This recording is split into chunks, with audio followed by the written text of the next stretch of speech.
Good morning, everybody. Welcome to Reading the Red this beautiful sunny Wednesday, September morning. I'm down in London for a funeral. Matthew chapter 23, verse 16. It says, "Woe to you, blind guides! Whoever swears by the temple, that is nothing.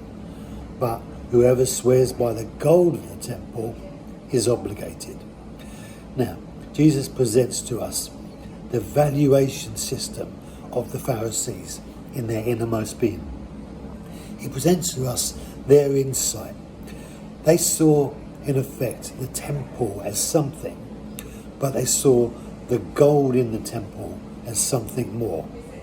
And the responsibility to make, as it were, an obligation, or if you like, swear on something, is to reinforce the responsibility to do whatever it is that you swore regarding what you would do. Years ago, we used to swear on children's lives to qualify us, to reassert our conviction that what we're saying is true, or what we've promised we will do. And the Pharisees have used that evaluation system and it says, in effect, the temple is something, but the gold in the temple is more. And that whole idea that gold is more than the temple is such a foolish thing.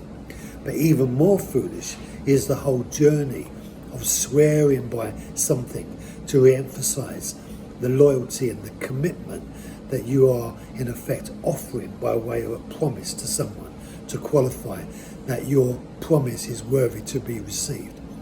When God makes a promise and he makes a declaration, he swears by his own name. And he says, in effect, that if you ask in my name, and God's promises in his name will always be fulfilled. The Bible is full of promises, the representations of what God has said, and the revelations of what Jesus has brought. And each of those affirmations of truth that have been presented to us, they come with the authenticity of the name of God. Not just simply the temple, not even the gold in the temple that the Pharisees saw as being more precious than the temple itself. No, they are just so far less than the revelation of the name of God. So two things. One is, don't waste your time trying to convince people that your word is more than what you say. Learn to just say what you believe, say what you think, and leave it with them. If they are not going to accept what you say on the basis of you saying it, they are not going to accept it.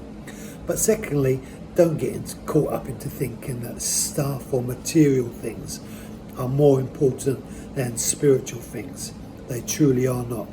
The most important thing is that you have a spiritual connection with God through the Lord Jesus Christ. And in doing that, then everything that you could ever hope for in life can be made available to you if you would but follow his ways. Thank you for joining me. Bless you, and I'll see you tomorrow.